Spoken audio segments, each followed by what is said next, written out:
What's going on, guys? It is Kyle again with DTOM Knives and Gear, and today I've got something special to show you. This is the Cold Steel AD-15 pocket knife. Beast of a knife. Stay tuned. Welcome back, everybody. All right, today I'm super excited. I've actually been wanting this knife for quite a while, and I was able to pick this guy up. This is the Cold Steel AD-15. This is an Andrew Dempko design. If you don't know who he is a knife maker, and he actually makes a custom version of this knife. And Cold Steel, he usually will collaborate with Cold Steel on some of his models, and he did with this one, and very, very glad that he did. I have never handled one of his custom knives, but I am told by people that have that this is an excellent representation of his custom knife. Now, obviously, there are some material differences, which we will go over, but one of the reasons, the main reason that I wanted to pick this guy up is you'll notice this does not look like any other knife. You'll see this bar up here. This is actually called the Scorpion Lock. Now, of course, I'm not the first one to look at this knife and review it, so you've probably seen this before. But if you know anything about me and my channel, I do like different opening and closing mechanisms, different locks, things like that. So this was calling my name, and I've wanted it for a while, just haven't picked one up. Finally did, and did the unboxing of it a week or so ago. And now I'm ready to go over the full review of this guy. The Scorpion Lock is very interesting. When you first get it out of the box and you start playing with it, it might take you a minute to kind of get the hang of it. But as you can see, I've played with it quite a bit, and do I love this thing. This is a bigger knife, definitely made for hard use. We'll go over what we have here. This is S35vn Steel, which is an excellent premium steel with a drop point blade and a satin blade, and it's really satin. Like it's pretty shiny. It's a fingerprint magnet, but really nice. Cold Steel has always impressed me with the edges. This one did come with a good edge. I have felt sharper out of the box from Cold Steel, but definitely a usable edge. It is very sharp. It's just that, man, usually the Cold Steel knives come in and you cut yourself by looking at them. This one is not quite like that, but very sharp still. Very nice blade shape. It's got these big old thumb studs on both sides, and then a very aggressive G10 pattern that is above steel liners. It has a pocket clip, which is Cold Steel's just regular pocket clip that does work, but because of these G10 very rough scales, it is kind of a pain. It's not really a pain. It's a little bit more problematic getting in and out of your pocket with these scales. Now, it's not that I don't like these scales, because I do. It's a very grippy a pattern in the G10. And even to me, it's not really overly aggressive, to be honest with you. I don't think it's that bad at all, but it does cause a little bit of problem getting out of your pocket. And I'll be honest with you, I've had some pants where this goes in and out of pocket great, and other pants it's not. So if you have very tough pants like blue jeans and work pants, it's going to work a lot better than any other. If you have looser pants or thinner material, it's not going to go in and out of the pocket as well. So this is an aluminum lock bar, what they call the Scorpion Lock. The original AD-15 from Andrew Dempko is titanium and titanium liners. This is an aluminum backlock system with steel liners on the inside. But very well made. This thing locks up solid with this Scorpion Lock. Kind of give you an idea. You see that the knife does stick up right here. Some people kind of don't like that, because if you were to drop this knife on some concrete and damage that, this part of the blade, as you can see, if I can get this thing to focus, does ride along the stop pin. Come on, camera. Ride and up on the stop pin, gee whiz, and then falls into this little cutout here and locks the knife into place. There is a spring here in the back, a coil spring, and when you lift this up, it does put tension on this thing. But it's very well made. Like, I use it and I push my thumb and my forefinger to lift this guy up out of the way to either, do this and open the knife kind of like that. But of course you don't have to open it like that. The thumb studs work great, and then closing it up is very, very easy to do once you get the hang of it. And when I first got this out of the box, obviously it's a little bit different. You're not used to it, so it might take a little bit of practice to get used to it. But let me tell you, this thing is fidgety because of that. Andrew Demko basically gave us the triad lock, which is arguably one of the strongest locking systems that is on a folding knife. And the Scorpion lock, I feel, is going to be just as strong. I am not an expert, but the way this thing locks up, and the way it's designed, this thing's not going anywhere. Now, because of this Scorpion lock, it basically eliminates a lot of blade play and over travel, all those things that you might have in a traditional locking knife. It kind of eliminates that. This thing is rock solid. So as far as the fit and finish on this guy, I really can't complain. Now, of course, with the aggressive G10 handles, these are chamfered all the way around. There really is no sharp corners or anything like that. They did a really good job.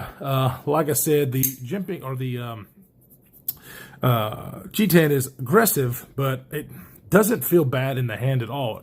As far as ergonomics, I mean, yeah, I've felt better ergonomics, but it's a very well-made design to where it fits my hand great. You can see, I mean, I've got larger hands, you guys know.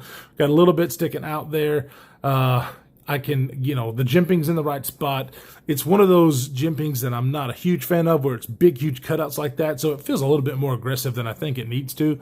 But it's awesome. It's not painful or anything, but I just kind of wish the jimping was just not these big cutouts and actual regular jimping. That might be the only thing that I would that I would change. But, it has your regular pocket clip with a lanyard hole. A lot of people don't like it whenever people prioritize the lanyard hole over the pocket clip. It does not bother me, but of course it's not going to sit deep carry with this pocket clip. I want to say that since this thing's been out, they have made pocket clips that are deeper carry that gets rid of the lanyard hole, but don't quote me on that.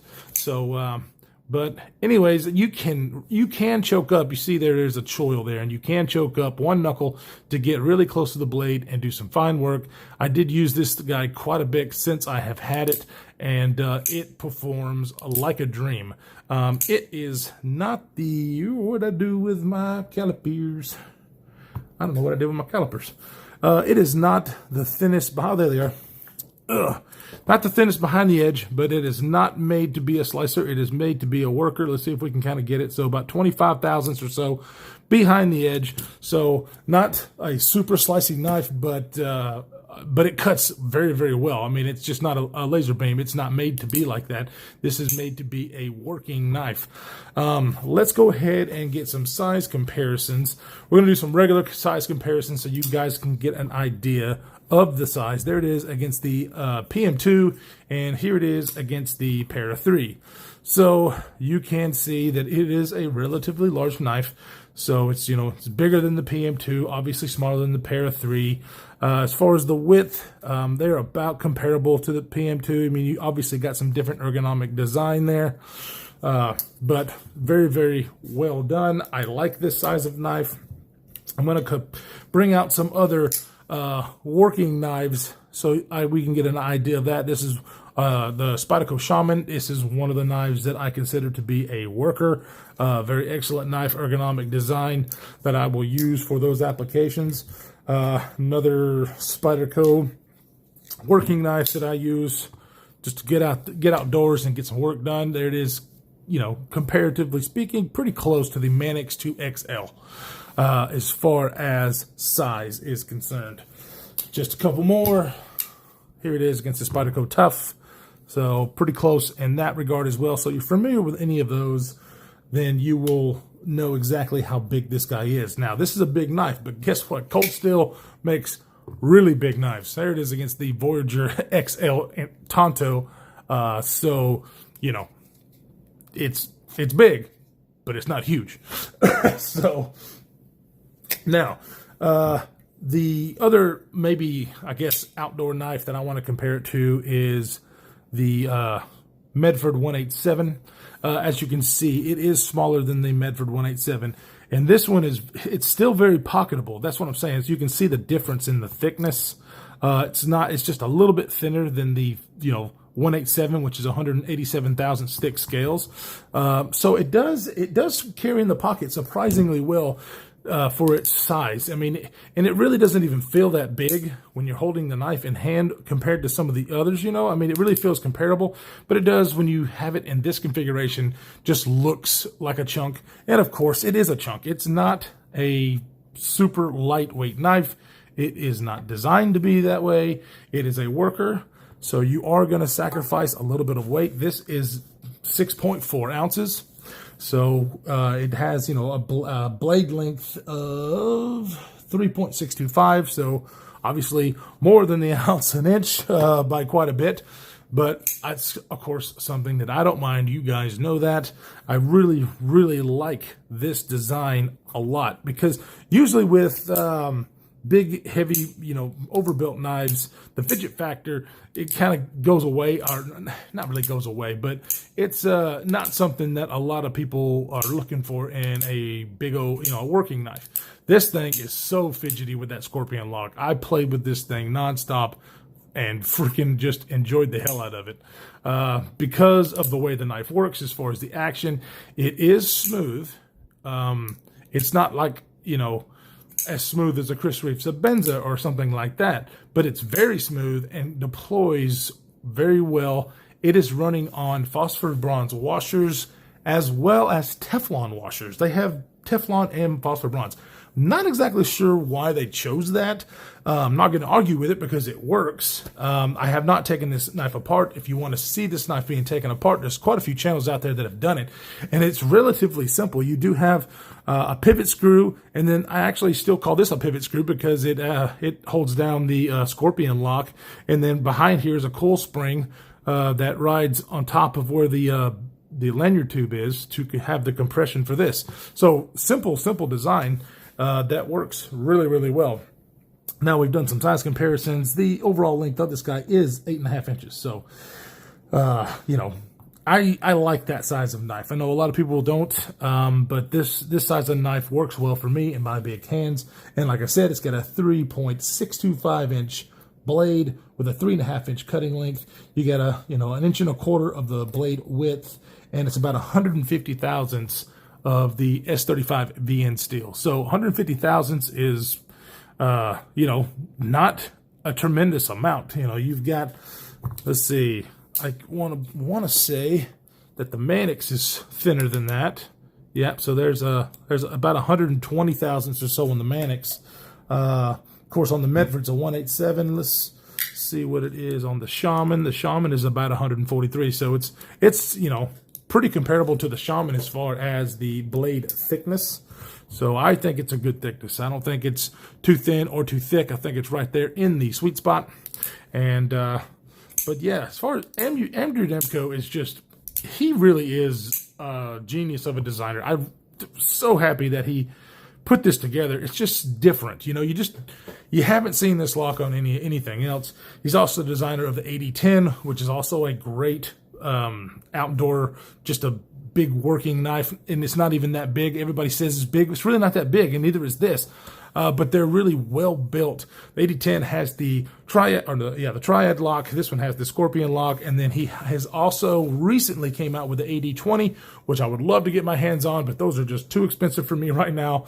That has another lock on it.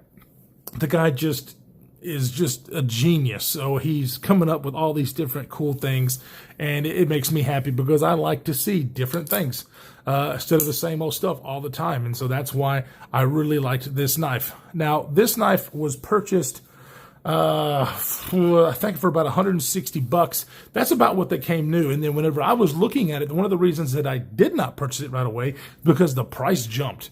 Everybody was wanting these things and the price jumped. I mean, whenever I really started looking to try to buy this knife, at that particular time was like $215. And so I did kind of back off a little bit. I think it's still worth that in my opinion. But I did end up purchasing this, I think for like $165. The price did come back down. And with the Ingenuity, the S35vn Steel, I think that for $160, it is well worth it. I really, really have enjoyed having this in pocket. And then, of course, you know, since I have so many different knives, when I bring this guy out and people are like, what are you carrying today? And then I pull this guy out, they're like, what in the world is that? Those kind of reactions just make me happy. Of course, you got to be careful when you hand people these kind of knives and show them exactly how they open and close. But it's just so much fun. So I've been very, very happy with it. If you guys have been looking to get one of these, if you have any questions, just, you know, ask me a question in the comments. I'll be more than happy to answer anything you have. I am not an expert. I am just a knife enthusiast, knife lover, knife collector, and this one called to me. Finally was able to pick it up, and I'm glad I kind of waited because the price did drop back to $165. So for that price, can't beat it. The only thing really, like I said, I might change is the jimping. You know, I don't really care about the very aggressive pattern here. It's very aggressive, but it doesn't bother me. So that's something that some people might not like. It's not super thin behind the edge, but it is not supposed to. It is a worker, cuts very, very well. The saber grind there does a great job. Drop point blade, which is of course just one of the most utilitarian blade shapes that you can have. So it does really great. I can't really say enough good things about it. I am very happy that I purchased it.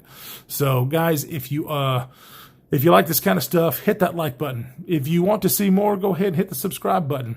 I've got a lot more stuff coming. I have, of course, a lot of knives, and I promise you I'm getting to more gear. I know I've been saying that for a while. I've been doing nothing but knives and just a handful of things of gear. Got some more gear coming up. If you haven't checked out my giveaway is going to the 23rd. Today is the 20th. So check out my giveaway video and enter to win some cool gear there. And guys, I really appreciate you stopping by. Thank you to all my subscribers, everybody who has been a supporter of the channel, Big Bore Knifing Gear, Bearded Gear, Big Red EDC. All those guys have just been wonderful, wonderful people to me. I really appreciate everybody, and we will see you in the next one.